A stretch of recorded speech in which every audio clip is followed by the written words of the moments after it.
Good afternoon from Universal Orlando Resort. We are here today because we're just a few days away from Halloween Horror Nights opening. So I wanted to come out here and give you guys a guide to where everything's gonna be at, things that we're excited for, and what to expect when coming to Halloween Horror Nights. So let's go inside and see where all the houses are located, where all of the scare zones are located, where some of the food stuff is located, and some of the merchandise. There's so much to cover in this video. Let's go inside. So there are a few things that are probably not gonna go out because there is a hurricane sort of coming. It'll probably get some wind and rain, so they haven't put up any of the marquee for Halloween Horror Nights, but they have put up the lighting towers out here, getting ready for it. So here it is. We are just walking into Universal Studios. Universal Studios store is on the left. Minion Mayhem is straight ahead of us, and we're getting right into the Halloween Horror Nights content. And we're gonna do something a little bit different because I feel like most people, when they come into Halloween Horror Nights, will go straight because that's where all the flashing lights are. There are scare actors straight ahead of you in a scare zone, and that's where Ghostbusters and Stranger Things is. But we're not gonna do that.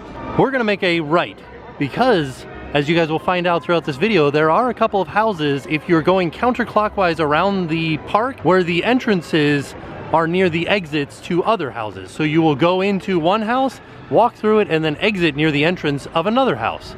So we'll show you guys those when we get closer to them. So the first thing that we come to is in between the Hello Kitty store and the Brown Derby hat store, and this will be an entrance to the Killer Klowns from Outer Space house. The Killer Klowns are returning to Universal Orlando's Halloween Horror Nights in an all-new side-splitting haunted house. The crazed clowns are back to wreak havoc and remind you why you're afraid of clowns in the first place. So I'm super excited for this house because last year it was a scare zone, one of the funnest scare zones I've ever been through in my entire life.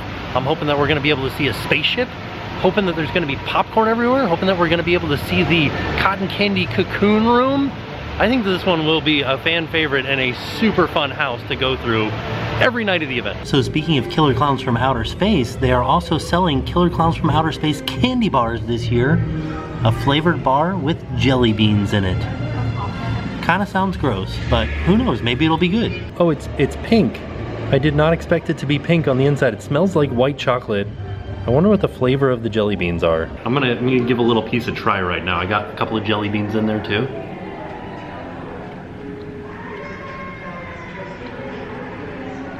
Okay, it's like a strawberry white chocolate flavor. Not as bad as I thought it was gonna be. Actually kind of delicious. I would probably eat that again. Up next, we come across the scare zone, Vanity Ball. Beauty is pain. Literally, in the streets of Hollywood, your flesh becomes the canvas as blade-wielding artists slice up willing participants into horrific living works of art. Here, going under the knife takes a whole nother meaning. First thing we see is stages. I like that this one's called Plasmare. Instead of Nightmare, it's Plasmare, so it has to do with blood. I wonder what they're gonna be doing up here. Here's a little bit closer look at these hollow curtains. Hollow? Or is that just sparkly? I don't know. I don't know what hollow is versus sparkly. These kind of look like they're gonna be draped out across somewhere. I don't know how far out, but they do look like they're somewhat big. This is kind of interesting because here at the 5 and Dime, we've got some truss work kind of framing these windows here. So I'm kind of wondering, what if they put scare actors inside of the windows? That would be awesome if they do that. I don't know if they will, because that seems kind of hard to do, but why are these trusses over here? And so far, there is one other stage that says Metamorph. I wonder what is behind this curtain on this stage. We know there's speakers, that's for sure. The floats from Secret Life of Pets are out and about right now, but also there's a meet and greet character over here for I don't know what. What movie is this from? There's a new character out here. This is Everest from the new movie Abominable, coming to theaters on September 27th. He's a super fun character. Look at him dancing around. This is exciting. Whoa, this is the best. Ah! Wow, that was awesome. They have already moved all of the cars from out in front of Mel's Drive-In because during Halloween Horror Nights, this becomes Mel's Die-In, where they don't light the R or the V to make it so it says Mel's Die-In. Not a special menu or anything, but it is a food location that's open during Halloween Horror Nights. They've put up a sign for the Halloween Marathon of Mayhem, which is the Lagoon Show, which I thought for sure was not gonna happen. but it is happening. They're doing it. The Lagoon show will be taking place in the Lagoon. It is a Bellagio fountain style show. Watch as the Lagoon transforms with a spectacle of neon and synth featuring iconic scenes from top horror films, cult classics, and TV shows in Halloween Marathon of Mayhem. The Lagoon lights up with iconic scenes from Netflix, Stranger Things, Ghostbusters, Universal Monsters, and Killer Klowns from Outer Space. This new show features a blend of fountain-based media, state-of-the-art technologies, and special effects in a new way. This is one 80s nightmare you won't want to miss. The next scare zone we're heading into is Vikings Undead. We're all familiar with the brutal Viking warriors. It's terrifying enough thinking about facing them alive. Now picture facing them as the undead. They have risen and laid siege to Central Park with an onslaught of gore. Bloodlust never dies. This is all new stuff since the last time that we were here. Haven't seen any of it. So it seems like we're gonna have a nautical theme to it. This is pieces of a shipwreck over here, and some skulls up in the trees here. And we're trying to look and see if there are any cords running to them. Kind of seems like there's some very, very thin 12-volt cords, so I think these will light up. And there's a ram skull up high too. This is interesting. It's like a Viking fort back here. Some stone things, a little stage. I wonder what's gonna be happening up on the stage. Got some hanging lanterns all throughout the zone. This almost looks like a Viking altar over here. Looks like another spot where somebody could stand or lay. Maybe they're doing some sort of a sacrifice on it. I like the woodwork all around these planters here, holding some sort of trees, and it looks like they're gonna put something on top of those too still. It's just not there yet. More shipwreck pieces. And then the sails over there. So once we get to Animal Actors, we're gonna take a right into Kids Zone because there are some entrances to a few more houses back here. But before we get back there, we're gonna pass by Kids Zone Pizza Company where they have already announced that they're going to have s'mores fries. We tried to make these in a s'mores video. We'll put a link to that in the description down below, but I believe they're gonna be selling pizza fries here like they did last year, and the s'mores fries that we tried to make this year. Right next to E.T. is the entrance to our next haunted house, and that one is called Graveyard Games. Do cemeteries give you the willies? Then this one will give you nightmares. In the Ascension Parish Cemetery, it's normal to find teens playing amongst the tombstones. You'll find yourself witnessing the repercussions of the disrespectful antics of two teens who have awakened the spirits of the dead. As you roam through the cemetery, you'll wind through dark mausoleums and decaying piles of coffins. So for Graveyard Games, I am most excited for the fact that this is an original house. The original houses from years past have had the best storylines, but it is like a jaunt through a graveyard. Lots of ghosts, lots of ghouls, lots of fun. And this is where the direction that we were headed around the park comes into play, because when you go into Graveyard Games, you go back into one of the parade buildings, and that's where the house is, and then you exit out over here, and that leads you right to the next house entrance, which is right there, and that is Universal Monsters. In this all-new haunted house, the world's most terrifying monsters unleash havoc. Thirsty for anything and everything in their paths, as you try to escape to safety, you'll step into each monster's domain. But beware, they refuse to let anyone get out alive. For Universal Monsters, I don't know how you could go wrong with this house at all. It's gonna feature Frankenstein's monster, it's gonna feature Dracula, it's gonna feature the Wolfman, it's gonna feature Creature from the Black Lagoon, Bride of Frankenstein, lots of different classic monster characters. It's amazing. It's gonna have so much nostalgia, and there's gonna be so many good, iconic moments in this house, just based around all of the different classic monsters. I can't wait. This one's gonna be fun. As we head through Springfield, there hasn't been anything announced for this area, but in years past, they have had a roaming scare zone in here. Basically like clowns with chainsaws chasing you around, which we'll put a link to a video in the description down below that shows off a video from last year where we just kind of sat over here next to the 7 Duffs and watched them scaring people. It was a fun night. So here in the back of the park, in between the Coke Pavilion and the Men in Black gift shop, there is the entrance to 2 more houses, as well as the exit to 2 houses. So like we were saying, so with the entrance to Classic Monsters backed by E.T., the exit is actually over here right next to these entrances to these houses. The first entrance that we come to over here is Nightingale's Blood Pit. Imagine yourself transported back to ancient Rome, where a ruthless emperor reigns and gladiatorial games are put on for bloody entertainment. Add in bloodthirsty creatures and you'll find yourself in the middle of Nightingale's Blood Pit. Ancient Rome is suffering from its worst drought in centuries. The ruthless emperor has declared the gladiatorial games to continue non-stop until the rains return. The gruesome bloodshed of the games is horrifying enough, and then come the creatures. The creatures, they're called nightingales. You'll try to survive alongside the gladiators as the ravenous nightingales tear into their victims, and notice that fresh blood has come into their midst. So for Nightingale's Blood Pit, we have seen the nightingales before in previous years, and we've gone through the houses that are nightingales themed. We haven't filmed in a nightingale's house, but we did an Unmasking the Horror tour, which we were able to take photos inside of the house with no characters in it with all the lights on. We'll put a link to that video in the description down below. But for this one, I'm not really sure what to expect, aside from the fact that it's like a gladiator themed house. I'm just excited to see the nightingales again. The last one that we went through that was nightingales themed was a fantastic house. So I don't know, I'm excited to see, like, relive that house again, just with a little bit of different flair to it, gladiator flair. And then Nightingale's Blood Pit exits over here as well, so that you can go right into Depths of Fear. If you have a fear of water and what lies beneath, your skin will crawl in depths of fear. The workers of a deep-sea mining company have found themselves in a dire situation. They've delved too deep and encountered a parasitic race of creatures that turn out to be deadly. Picture being trapped in a claustrophobic mining installation underwater with a countless number of these slithering monsters. Your worst nightmares will come to life as these fiends spew flesh-eating acid eggs at human hosts, and you'll witness miners being driven mad by the infection. The pressure builds as the self-destruct sequence counts down to the inevitable implosion of the facility. Depths of Fear will be another original house, and I do really enjoy the original houses because I like following the storyline and seeing something that is a story that I've never heard before. You can find all kinds of little nuances in the set design. As we're walking in, the set design and set development kind of gives you this backstory, so you know right away, without even having to read the backstory, what's happening.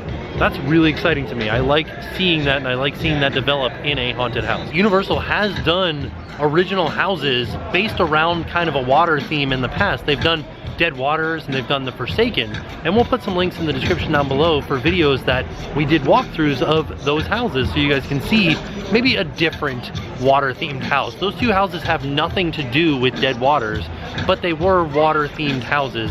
And it's always interesting to see how they portray you being either underwater or in the water or on the water or on a boat. So we're gonna look for some of those cues in Depths of Fear as we walk through it. Looking next to Men in Black, see the facade of the next haunted house, which is House of a Thousand Corpses. And the entrance to House of a Thousand Corpses is to the left of the Vacation Information Center and to the right of the Fear Factor stage. Ever wonder how many corpses you can fit inside of a house? You'll find out in House of a Thousand Corpses, a house based on Rob Zombie's horror masterpiece. Come face to face with the psychotic Firefly family and their collection of blood and gore.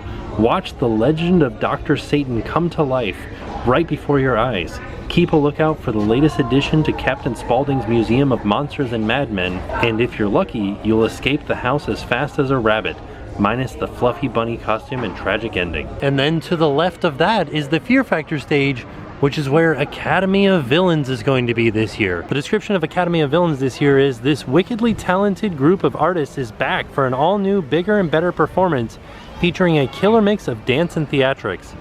For whatever reason, there was a description that I read before that I can no longer find on the website. I wonder what happened to it. And as we progress around the park, I did want to let you guys know that Diagon Alley is open during Halloween Horror Nights, and you can ride Gringotts during Halloween Horror Nights with a very low wait, because most people are not spending their time in Diagon Alley. They're out here in the streets going through haunted houses. The next scare zone that we come to is Rob Zombie Hellbilly Deluxe. Step into the heavy metal horror of Rob Zombie's music and imagery in this pulse-pounding scare zone. From otherworldly beings to brutal maniacs, you'll come face to face with his twisted creations as the music cranks to a frenzy.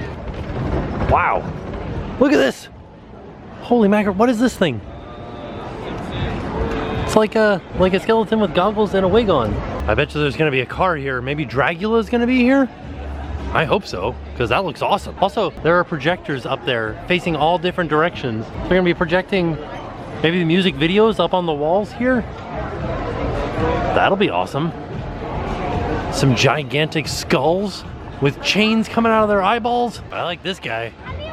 He's got a skull, holding a skull mask, but wearing a mask underneath, and he's an actual skeleton, and he's sitting on a drum throne.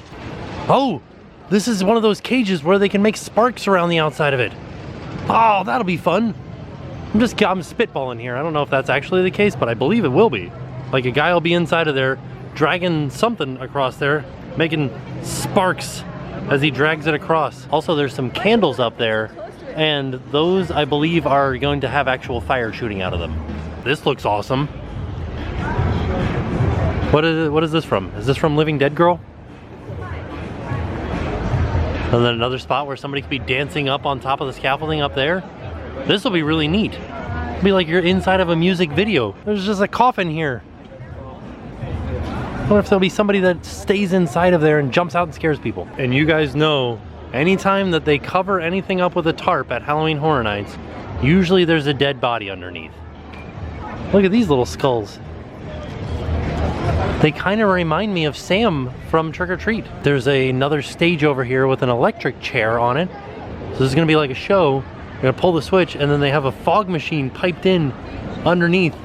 So it'll look like they're smoking. Whoever's sitting in this chair will get electrocuted until they're smoking hot. And now we've made it over to the New York section of the park, and we're headed through the Zombieland Double Tap Scare Zone. The first spot that we came was back by the bathrooms behind the Mummy Show building, because there are some cars back here, and these will be rolled out into the scare zone when it's time. Looks like people have been camping out in these cars.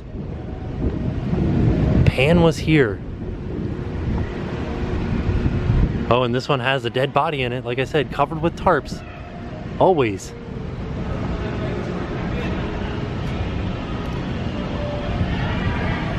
This is pretty interesting. Rule number 1, cardio. The description of Zombieland Double Tap is, it's time to brush up on those rules of survival. Based on the hit film and its upcoming sequel, this scare zone puts you in the middle of the United States of Zombieland. The infection has spread and bloodthirsty zombies are everywhere. The most important rule to remember, always double tap. I did watch the movie after I came through the first time and looked at this stuff. This is supposed to represent the crashed bakery truck that's full of snowballs rather than Twinkies, which is what Tallahassee was looking for the whole time. And just like that, a minor rain delay.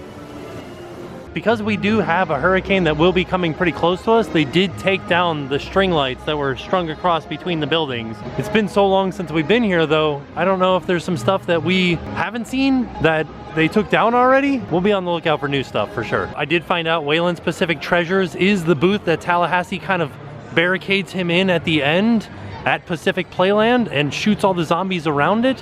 Also, there used to be a screen up here, which I'm assuming they're gonna show some form of movies or something at. I don't see any projectors across the way though. But then again, they could be back behind it, coming out of the Mummy area. I don't know. Maybe they just haven't put it up yet. And also they could be behind curtains over here. They might open up curtains and then have a projector sticking out. This has been secured, ready for the hurricane. Zombie kill of the week. And this is, we did find out from watching the movie, the drop tower used at the end of the movie where the two girls are stuck up there and Columbus comes and saves them. Another thing that I like is the different use of materials. The shoulder padding up there is actually lifeguard rescue buoys that they cut in half. This ought to be interesting. They got some LEDs in there, programmable LEDs that looks like they can do a show where they hit that and the light goes up and maybe rings the bell at the top. This is gonna be really interesting. I'm excited to see this scare zone. Also, right across from this stage is the entrance to the Halloween Horror Nights Tribute Store, which is a store that will be open at night during Halloween Horror Nights where you can get all of your Halloween Horror Nights merchandise. Now, there are other stores around the park that have Halloween Horror Nights merchandise.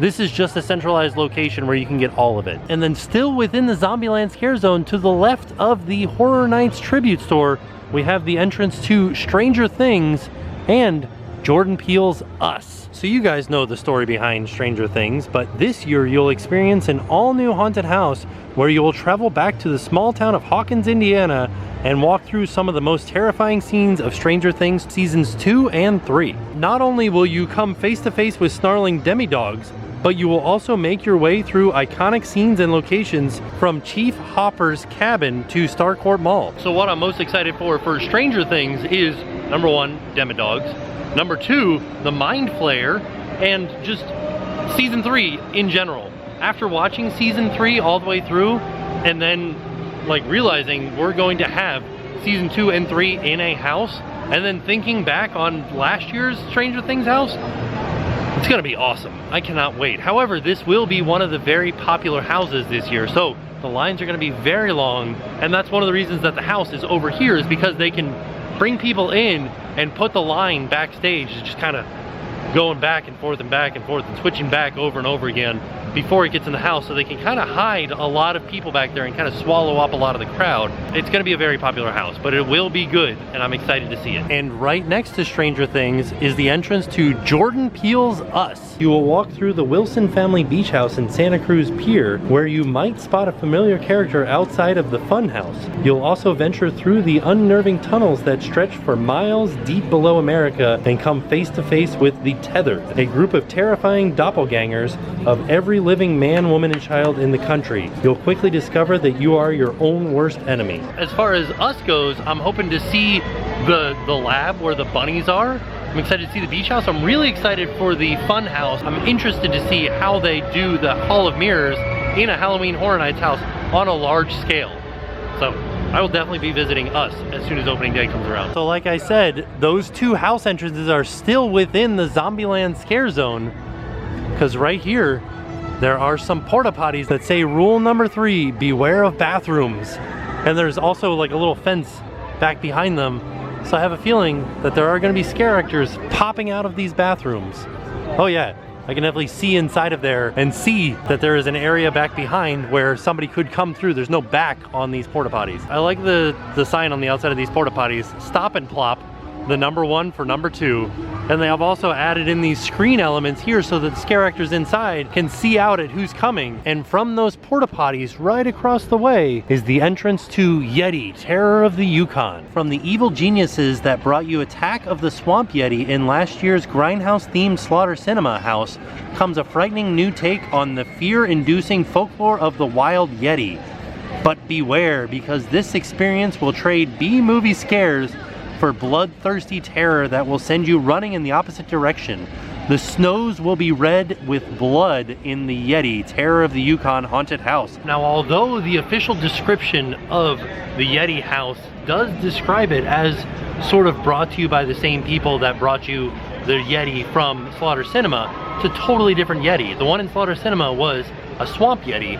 This will be a Yukon Yeti, so like a snow Yeti. Like a white snow Yeti from up in Canada, the Yukon. And it should be exciting because, to me, after seeing the swamp Yeti in Slaughter Cinema, that was a gigantic character that came out of the swamp. A lot of tall scare actors in there, so it'll be a lot of looming type scares, which I'm excited for. I cannot wait to see how this house turns out. It's another original, and I don't know, I'm excited for all of the originals because the storylines, like I said before, watching them come to life in these houses is just amazing to me. So in the last video, which we'll put in the description down below, there were tents out here for food, and they have taken them down because we are at threat for a hurricane. But this is an area that they have labeled Starcourt Mall. I don't know, maybe there's gonna be a Scoops Ahoy, maybe there's gonna be something else, but I'm excited to see what it will be. Definitely a lot of food. They also took out all of the theming of this big bar and all of the bar tops and everything in preparation for the hurricane. If you look back at that last video that we did, this was fully set up and decorated. They've removed it and we'll put it back up again before the opening night. The next location we come to is Monsters Cafe, which is open all of the time, but during Halloween Horror Nights, they do something called Scare Actor Dining, which we will be doing again this year and we have done in years past.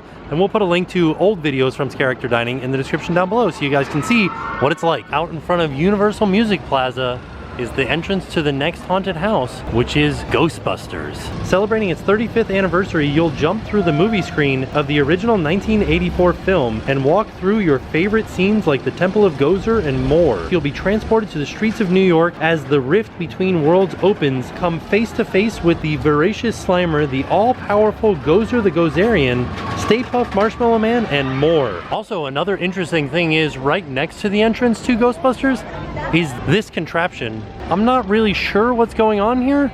Last year they had mobile ordering for pizza fries, which you would order on the app and they would bring it to you right there. So I'm kind of feeling like this might be where you can mobile order pizza fries from, or where you would pick up your mobile order of pizza fries. Not 100% sure though. And the last scare zone, or the first, depending on which way you're coming through, is an arcade. An 80s inspired arcade has taken over Avenue of the Stars. At first glance, you may think it's a party. However, you quickly learn that game over means a permanent end for you. A gang of neon slashers are out to play, and this is one game you won't want to lose. This is pretty neat. The giant arcade cabinets. Looks like they're gonna be playing maybe some arcade videos. Oh, I like how it looks like there's a dragon in that one. And then people will be jumping out from in between them here. I also like the designs on the outside of these arcade cabinets. And then a big sign here that says, game over. I also feel like these tubes that connect them all will be some form of neon lighting. Oh yeah, you can kind of see the wires that go up to the top up there. Oh, this one doesn't have the TV in it yet. Oh, this one will have buttons too. Interesting. After coming through an arcade, so now we're back where we started, and if we turn to the right, that is Vanity Ball, the first scare zone that we went to, and Killer Klowns from Outer Space, the first house that we saw. And if we turn to our left, that is an arcade, and down there is Ghostbusters and Stranger Things. But we're gonna turn back into Vanity Ball because down in the 5 and Dime is some Halloween Horror Nights merchandise that we want to check out. $28, here's the official shirt for Halloween Horror Nights. Another shirt that's $28 says Maximum Screamage. Oh, is that the same shirt? I'll have to look at the other side of that other shirt. Let's see. Does this say the same thing? It does. Okay, so these were just the same shirt. This is not a Tervis. This is called Whirly. But this is very much like a Tervis tumbler. This is 18. There's no signage for it, but there is an RFID chip on the bottom of it.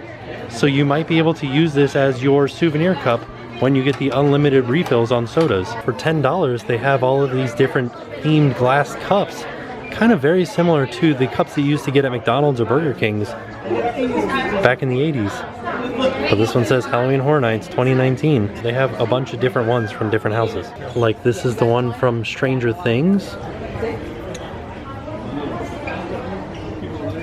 And here's the one from Universal Monsters. Oh, that's a scary looking Frankenstein's monster. That Wolfman's super scary too. So these almost look like they are newer versions of the classic monsters. For $28, also available after midnight. Nothing says Halloween Horror Nights on it, but it does say available after midnight.